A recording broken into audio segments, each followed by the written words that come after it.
Hello and welcome to the latest instalment of the Rangers Women's Supporters Group podcast.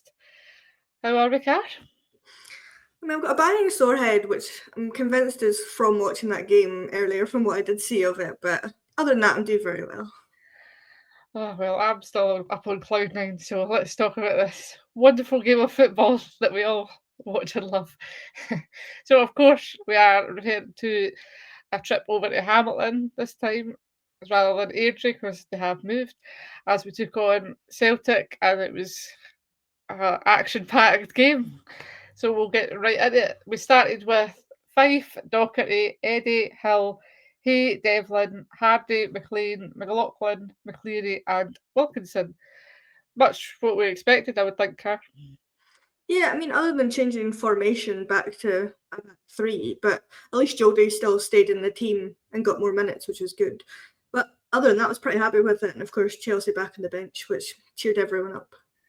Yeah, I think that gave everybody a big boost when we seen. I think was it just yesterday? No, Yeah. right. Was it yesterday that they put that she was back? Yeah. This has been a long weekend. So yeah, that gave everybody a boost and probably put the frighteners up that lot a wee bit as well. So that's always a bonus. So we started the match really quickly, and as we had done the last time, 4 minutes in, and we're on the score sheet. Rio Hardy doing what Rio Hardy does, and a nice wee assist from Wilco as well. It was. I mean, it's deflected. So the fact they're giving it to Rio's a bit on the nose, but she takes the shot and it goes in the back of the net. But I mean, good from Wilco, good play from Wilco to get the ball to Rio, who takes a shot, deflects off Kelly Clark, who loves to score for us, which is always nice that she's done that. Up over the keeper into the back of the net. Good start. We could have scored prior to that, even I think it was about a minute and a half in. Kathy Hill had a really good shot that unfortunately the keeper makes a good save on. So really fast start, which is good. Yeah, and for there, as we tend to do in these games, we pretty much dominated them. Should have been probably a good few goals up, to be honest, if we really put them in the sword, which I think one of these days we are going to do, but today wasn't that day. But again, we were obviously dominating, and I think now that she's kind of got that settled team, I think it's given us the opportunity to kind of dominate most teams that we come up against. Yeah, I mean, we were all over the top of them. Other than maybe down Nick's side, they seem to be targeting that side quite a bit because they seem to be, was it Emma Lawton on that side for them that seemed to be doing quite well. But we were doing really well to snuff out any advances that they were getting up, and we were creating a lot of chances, which is good.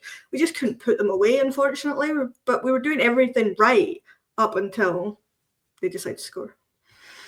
Yeah, and as it also happens in these games, they always find a way back in. Never the most prettiest goals that they score either, but as always, it's Caitlin Hayes that pops up and gets them back on level terms. I mean, it's her first goal of the season, and of course it has to be a header at the back post against us, doesn't it? But it's just the way that it goes. Jenna's too far into the goal, so she can't get across. It's not from a free kick or anything, it's just puts the ball into the back post and she's there to head it home. But defence maybe arguably could do a bit better, but she's just free and open at the back post, and Jenna's never getting across to get it, so goes in 1-1. Yeah, it's disappointing, I think, because we had been dominating so much that as we were saying, we should have been up a few goals and then we let them back in. And it's as we say, it always seems to be Caitlin Hayes. We should kind of be able to defend against her a bit better because she only ever does the same thing over and over again. But yeah, we went in half time 1-1, but we came back out. Obviously, Joe had some stern words maybe to say, kind of tell that we bucked their ideas up a bit or not, but they came out fighting again. And it got quite feisty in the second half as well. Natalie Ross finally getting a yellow card in one of these games as well. Happy days. I mean, that first half between Natalie Ross and Charlie Devlin was something to behold. I genuinely thought they were going to start punching each other at one point. It was quite funny to watch, but the ref just kept saying, right, knock it off, it's fine. The fact that neither of them got a yellow card in the first half was baffling to me, but eventually she does get a yellow card. Yeah, the funny thing was she was protesting it until the ref pointed it about 5 or 6 times that she could have been carded before that, where really that could have been her sent off if he had actually done his job in the first place. But referees and I think we were joking, being like, has he forgot his cards? Like, does he know that he can use cards or whatever? But Anyway, she finally got a card. 56 minutes, Brogan goes off. I think she'd done fairly well. She had kind of kept them off. There wasn't much for her attacking, but she done a good job when she could. And on comes Chelsea corner, even easy for me to say. Making a return after, I think it was about 10 weeks out, but it felt like longer with some of the results we've had. But great to see Chelsea back. Yeah, I mean, I said before the game, great that she's on the bench, but she'll never play. Or I thought maybe she'd get a few minutes towards the end, but what do I know? Clearly she's fitter than I thought she would be, out since August and back in training this week. Straight back, 56 minutes into the game, and she comes on. And what a difference it made. I mean, she didn't look like she's been out injured at all. She's just back to her normal self, running about, running the show, basically, since she came on. So I think everyone was buzzing to see her back, and as we'll come on to later on, she does wonderful things when she's on that park.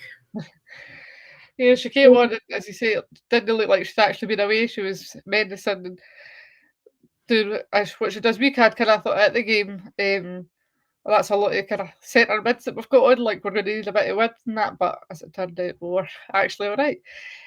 62 minutes, penalty to Rangers, those three magic words. Charlie Devlin and I can't remember the Celtic player who went in for the tackle, had a bit of a 50-50 probably, but the penalty went to Rangers and we're not going to argue with that, are we?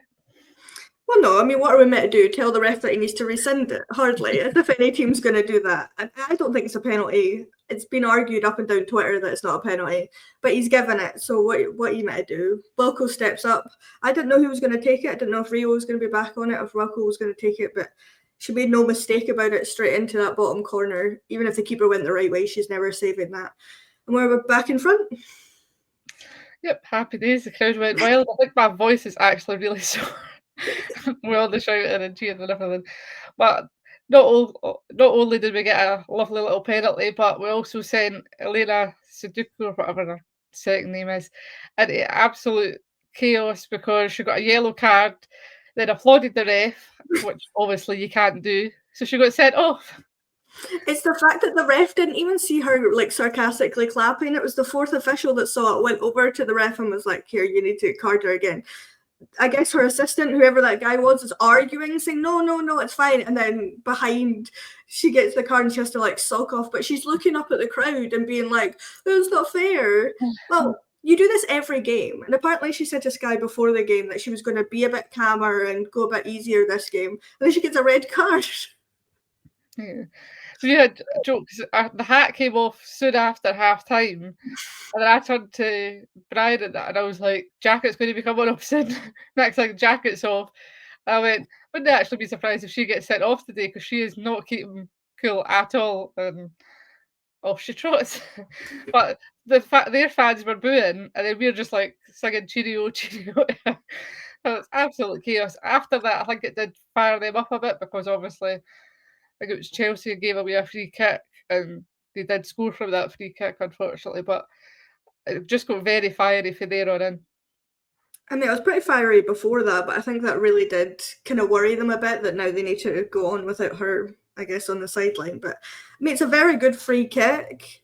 Jenna gets her hand to it, which is amazing, the fact that she did, but it's just too powerful for her to stop it. The wall could maybe jump, because none of them jumped. They all just stood there and then turned around to look at the ball going behind them. So maybe we can work on that. But it is a very good free kick. If we score that, you're absolutely buzzing with it. So credit to them a little bit for that. A little bit. We're only doing a wee bit of credit to them because we've actually won. Otherwise, we would.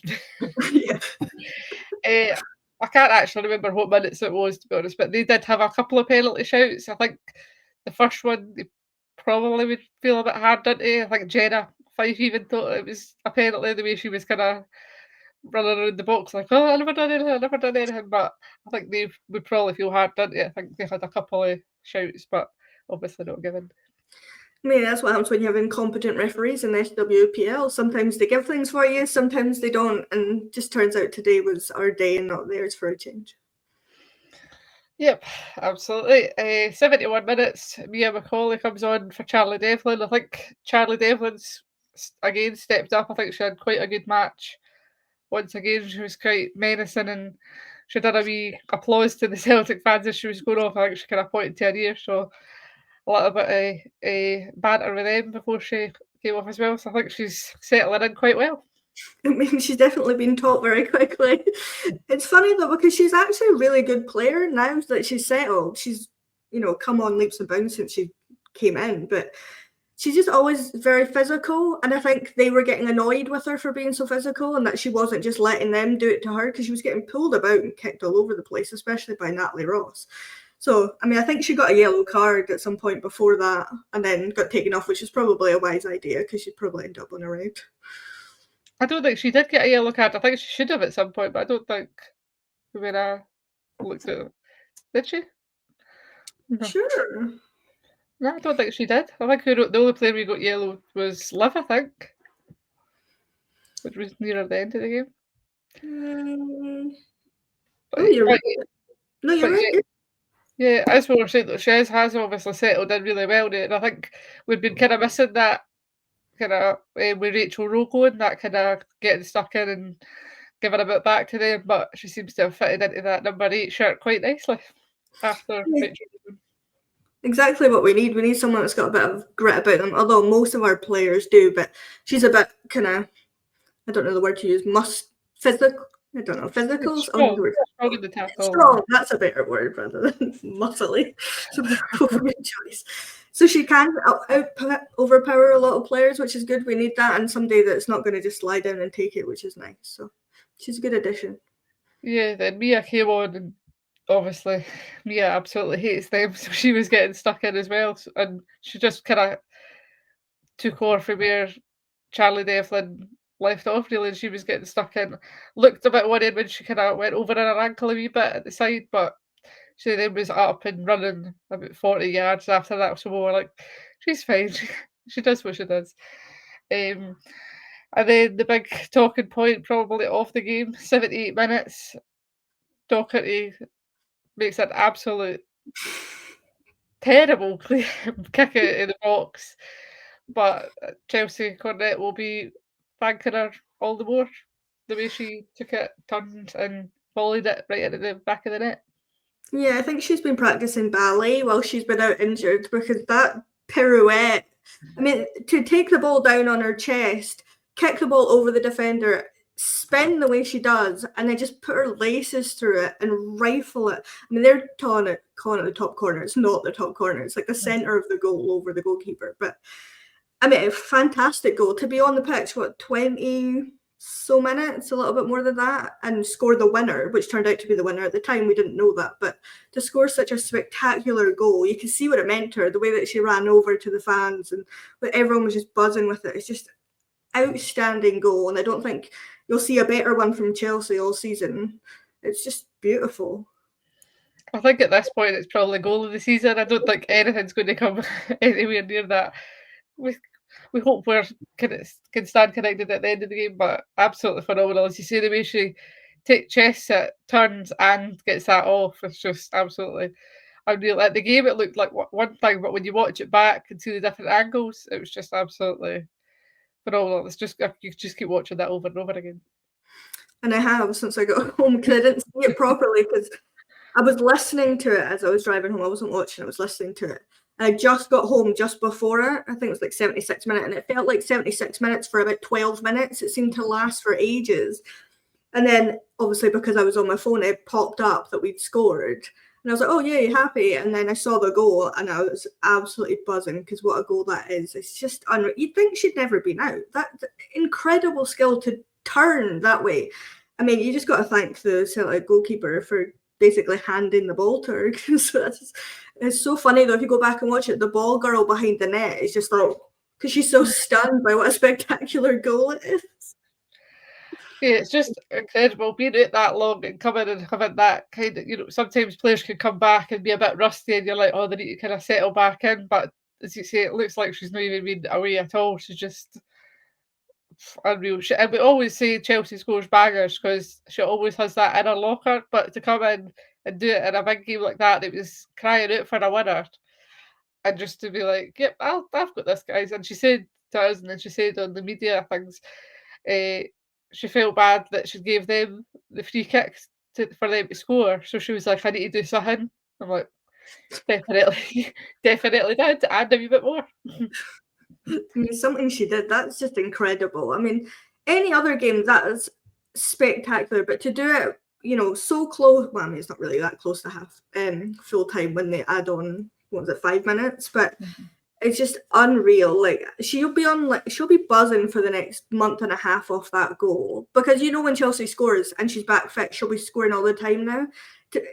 For that game to score it in and score the winner is just absolutely unreal. Like, it was incredible. No, definitely. And we thought it was nearly like full time at that point, but we looked at more like 78, 79 minutes. We were like, oh no, this is this is no good. We wanted another goal, but we were also like, that goal was worthy of winning a match. So it was one of them. If we'd scored another few goals, fair enough, but that one just deserved to be the kind of match winner. So, yep, absolutely sensational. After that, we're just kind of watching the clock run down and being very nervous as well. They were kind of trying to come back into it again. With the way we've played these games, you kind of think, oh, they're going to just get the equaliser or whatever. But Kirsty Howitt and Jane Ross come on. Wilco and Rio had to go off. It was quite funny. I don't know if they showed it on the highlights or whatever, but Rio started running off, and the ref's like, you need to go that other side, and she just kind of was like, no, just ran like the full length of the pitch. To be honest, I'm not doing what you're telling. And I think that kind of sums up the ref, that he's not even got the authority to be like, no, you need to go off the shorter walk. Which also sent Caitlin Hayes into an absolute fit, because she was like, she needs to go off that way. She needs to, but yeah, Rio just strutted off as if, no, I'm going to take the applause. Thank you very much. So the attitude I think we're starting to get in this team is actually quite enjoyable. It's probably what we need, though, because I think for too long we've kind of just taken whatever's been given to us instead of just being like, no, we'll do what we want, kind of thing. And it's always funny if you send Caitlin Hayes into a meltdown and their manager gets sent off and it's just a bad day all around for them. It's just incredible scenes. You love to see it. Yeah, definitely. As I say, we were just kind of running the clock down. I think they did have a couple of chances, but Jenna Fife actually made a couple of really good saves to keep us in it. They got a couple of corners, which had me covering my face, trying to hide anywhere I could, because they sometimes don't end that well. But Jenna Fife was absolutely phenomenal again. I think she's definitely justified in having that number 1 jersey now. Yeah, I think so. I think we all kind of thought Jenna would be back in, that Vic would be the cup keepers. But if she keeps playing like that, I'd maybe be tempted to sub her back in for the cups, because we need especially if it's going to be against them, you need a keeper that's going to be, I'm not saying there's anything wrong with Vic, but the way that Jenna's been playing, she's been so good. I mean, to get her hand to that free kick with the power that's on it is incredible. But just what Jenna does, she makes a few mistakes here and there, but then pulls out wonder saves every other time. It's just incredible. I don't know how she does it. Yeah, I think with the cups, like, she's in that good run of form now, so I know she has made wee mistakes here and there, but she's building a bit of form, so I think you need to just kind of leave it there. But that's for another day. But 90 minutes, Liv did get a yellow, which I think she was probably justified in getting. I think it was a yellow. And then she was still hacking away at people, and we were like, Liv's you're going to get sent off. But we managed to see it out, and obviously it finished Celtic 2, Rangers 3. So finally, a good day at the office in one of these games. Feels like it's been a while. Yeah, I mean, these games, there's always only, like, it's either a draw or there's one goal in it. There's never, you have to go back, 2 seasons until there's been, like, a convincing one team or the other. I think the last one was them 3-0, potentially. I can't really remember. Yeah, I think, yeah. Yeah, so there's always just, it's very tight. But, it was our day. We played pretty well. There was moments where I was kind of thinking, like, we need to step it up a bit here. But I said to you at halftime, well, we always come out the second half and do well. And we're thinking, I don't know if I was being sarcastic or if I was actually being serious. But we came out and did what needed to be done. And to get Chelsea back training this week and then back on that pitch to then go and score the winner is credit to the medical team and Joe and Jay and everyone and Chelsea herself for being able to do that so soon after injury. Is just incredible. So the whole team, top to bottom, did everything right today, bar two things, but you can't be too mad at the free kick. Really, it's not too much there, but just exceptional. And finally, we've done it. So hopefully that's us. We'll stay at the top of the table and they can languish down in fourth and fifth. Yeah, I think we're after City's win, we're still like a point behind, but we're nearer the top, so it's fine. Player of the match, I've actually got written down Leah Eddy, Chelsea Cornet, Rio Hardy, Wilco, Kirsty McLean, Kathy Hill, because everybody was just absolutely on their game today. Leah Eddy was phenomenal and getting the tackles, and Kathy Hill was just, I think there was one point when they were like near the end, ready to like make a run forward, and Kathy was just like, nope, full body tackle in, getting the ball away, exactly what you're wanting. But I think I think Chelsea's going to get it just purely for that goal. But I think any of them could really take it, to be honest. I mean, it's funny you say that because I've got Chelsea with the exclamation points next to her, Kathy, Leah Eddy, exceptional all game. That block early on that prevented them from getting a goal and was to run that length of the pitch, put that block in and get the ball and not make a hash of it was unreal from her. And anyone's Liv, I mean, I feel like Liv's always in and amongst it, but for Chelsea to get that winner after coming back from injury, I think it's got to be Chelsea. Yeah, but as you say, just so many. That's exactly what you want. Like, how often can you say that in an Old Firm game? Any sort, it just be like that many people that players that could actually be like player of the match. It's just absolutely phenomenal. But yeah, absolutely unreal. So yeah, I think we'll go with Chelsea. I think Alan would also go with Chelsea if he was here, but he's sleeping because he's needed to lie down after that game, to be honest. So yeah, good win there. Up next, we do have Dundee United next week at Broadwood. Conflicting times. I think the tickets say 2 p.m, but I think the SWPL is going to do this 4 p.m. So turn up to Broadwood, and if you see a game, you do. If you if you don't, you don't. I think the tickets saying it's 2 p.m. should mean it's 2 p.m, but I mean, not always. not always. Yeah, exactly. Wait till closer to wait till about Wednesday, and I'm sure that the official time will come in. Yeah. But anyway, Dundee United up next. A good chance to put another few goals away and further cement their place, getting goals and points. Yeah, I mean, well, we scored 70 goals, which is a crazy thing to say this early into the season. Remember, only, 12, 13 games into the season outside the Cups? Is mental. I mean, Wilco's on our 24th goal. Madness, isn't it? But Dundee United, perfect opportunity to go and get a few more goals. Hopefully none conceded. That'd be nice if we can go into a game and not concede. That'd be lovely. And hopefully some more minutes for some of the other kind of outside players.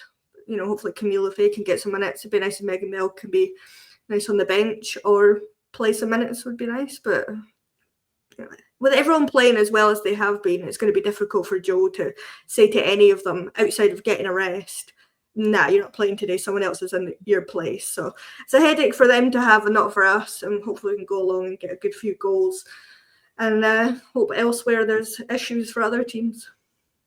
Yeah, that would be nice. I know the players coming back from injury is just their squad is so strong. Like Raf sitting on the bench, like on an Old Firm. Megan's there at the game, but like not even on the bench. Like it's the strength and depth we've got in this squad scary, and hopefully we obviously keep injury free. But it's going to be some amount of competition between the players to actually get back in, even when it is like Dundee United, where she could make quite a few changes. But as you say, you don't want to really change things too much when it's working. Yeah, I mean, I think with Dundee United you can probably do it, but then look at what happened last time we did that. We made a rake of changes and then we struggled for most of the game. So hopefully we put the strong team out first, go and get a good few goals, say the first half, and then make some changes, give some players minutes elsewhere. But it certainly is a headache. The fact that our squad's so big that we can't even name them all on the bench is mental. I mean, and you look at the midfield, the amount of midfielders that we've got now, it's just incredible. So maybe we'll just switch to a back two and we'll have 6 in the midfield or something so that everybody can get some minutes. Yeah, I think at this point we might need to have like Raf in goals or Megan in goals just so that they're so that they're playing. But yeah, they probably would do that as well just to get on the pitch. But yeah, get the tickets are on sale. As I say, it's 2 p.m. But whether that changes or not, keep an eye on the social media and whatnot. Just to finish up, we can't go without talking about Rachel McLaughlin getting a goal, since obviously she's your favourite, probably still, even with all the players that we've got at Rangers now. But yeah, take it away, Car. I mean, to get your debut goal, at the men's stadium, whatever you want to call it, it's just unreal from Rachel. But we know that she can do that. It's probably not her best goal she's ever scored, but for it to be her first goal, you could see how buzzing she was with it. And the fact that they keep calling her their wee Scot really annoys me, because she's about 6 feet tall. So I don't know why they keep calling her that, but I think they're trying to copy Chelsea in a way with Erin Cuthbert and calling her the wee Scot. But just unreal from her, so hopefully she can kick on now. Keep getting minutes. She's had a fair few minutes for them, which is nice. She's definitely impacting their team, which is good. Playing alongside some big names and getting the recognition she deserves, so always a bonus. Yep, and she also got a assist as well, so she had a very good game. You had captained her in the FPL, which you were trying to claim was a master stroke, but it's actually just because you don't check your team. Well, I mean, I also don't change my team, but I'm never going to remove her from the team, and she's probably always going to be my captain, so it doesn't really matter if I forget to change the team. Yeah, so we shall leave it there. I think we'll go and enjoy this victory and enjoy the kind of lead up to the next game. I think that's everything. We want to do a quick rundown of the loan report, or don't think too much happened, did it? I mean, Laura Berry potentially scored. It also went down as an OG, so not really sure what happened there. Hamilton did really well. I think most of them started. Off the top of my head, can't remember, but I know Sophie Townsley scored, which is nice. Livingston didn't do too well, but one of them started. Summerler started. Summerler started. Trying to remember all of them now, but did you say Mason played? She played, yeah, I think she played about 78 minutes. I think most of the players have played, it's just results haven't been that overly favourable for them, to be honest. As long as they're getting minutes and exercising their legs, and we'll claim that Laura Berry got another goal because Mother will have given it to her and she can add that to the tally, so she's up the top end of the table with goals scored. Yeah, I think she definitely did get a yellow card, so she's in about the play, as she always is. I think Alan will be updating the score predictor at some point, so he'll probably upload that on Facebook at some point. I don't think any of us were anywhere near predicting the 3-2 win, so I don't think there'll be many. 2-1. 2-1. I had 2-0. I was being really ambitious. I don't know, I must have had a knock to the head or something. Anyway, we shall go and see you all next time. Thanks, as always, for joining me, Kat. Thank you, no bother. We'll see you soon.